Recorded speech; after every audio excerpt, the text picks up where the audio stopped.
na mokolo donc universitaire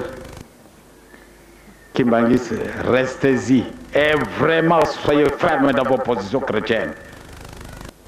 C'est grâce à cette position chrétienne vous deviendrez un peu plus tard, si aujourd'hui on se moque de vous, ce n'a rien. Soyez fiers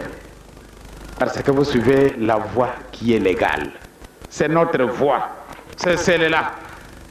Nakolobaka muntu mwendo okokenda wapi? O charger la peau. O charger la peau, o kamati biloko lati, o pakuli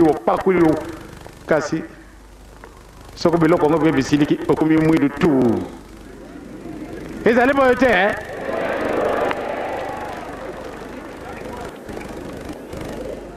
mingi na azalaki kumwana batu mususu na kisasa kitoko. Kasi akamati biloko wana pakuli biloko wana bisiliki ale omwe obandi komana kumi mwindo oyo mwindo azalaki na yango oyo aboyaki oyo eleki batiye ezaba te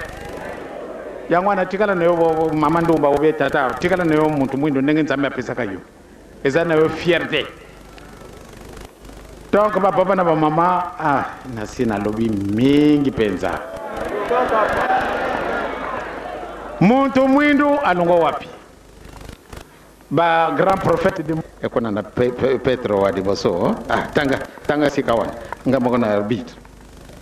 Petro ya liboso mokabo ya mibale tokotanga yango mobimba nzela ya liboso pe libanga na bomo ipe libota na bule na bongo bobwaka mabe nyonso mpe mayele mabe nyonso na bokosi na bilulela na matongi nyonso lokola bana babotami bobele sasa ipi bakoyoka posa na mabele sembo na molimo ete po na yango bakola kina lobiko soko na solo bosili kosolola ete nkolo azali na boboto boyaka epai na ye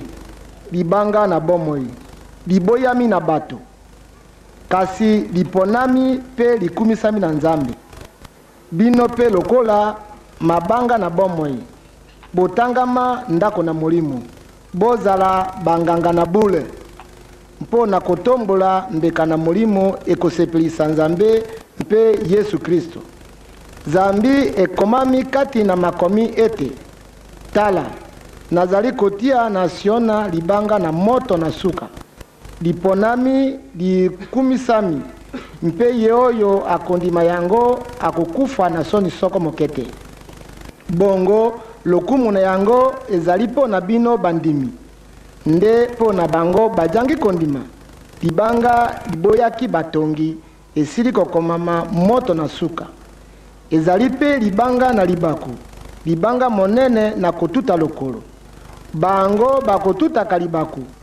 awa ezangi bango kondima liloba baponami po na likambo yango nde bino bozali libota liponami banganga na bokonzi libota na bule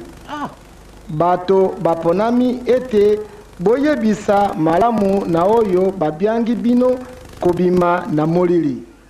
kokota na moi na ye na kokamwisa liboso bozalaki bato te nde sasa ipi bozali bato na nzambe bozwaki mawa te nde sasa ipi bozwi mawa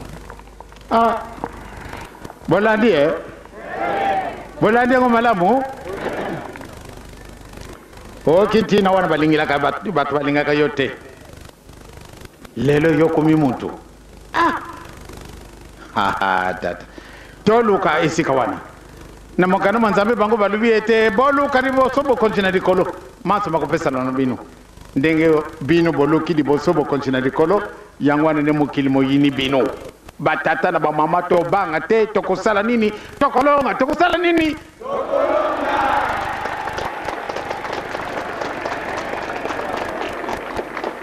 tomoni mpasi 37 000 familles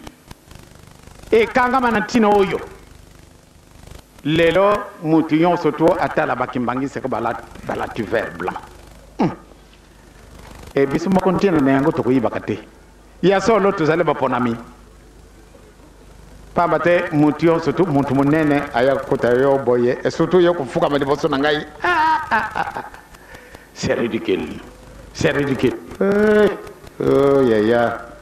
mais vous en avez limité c'est ridicule en quoi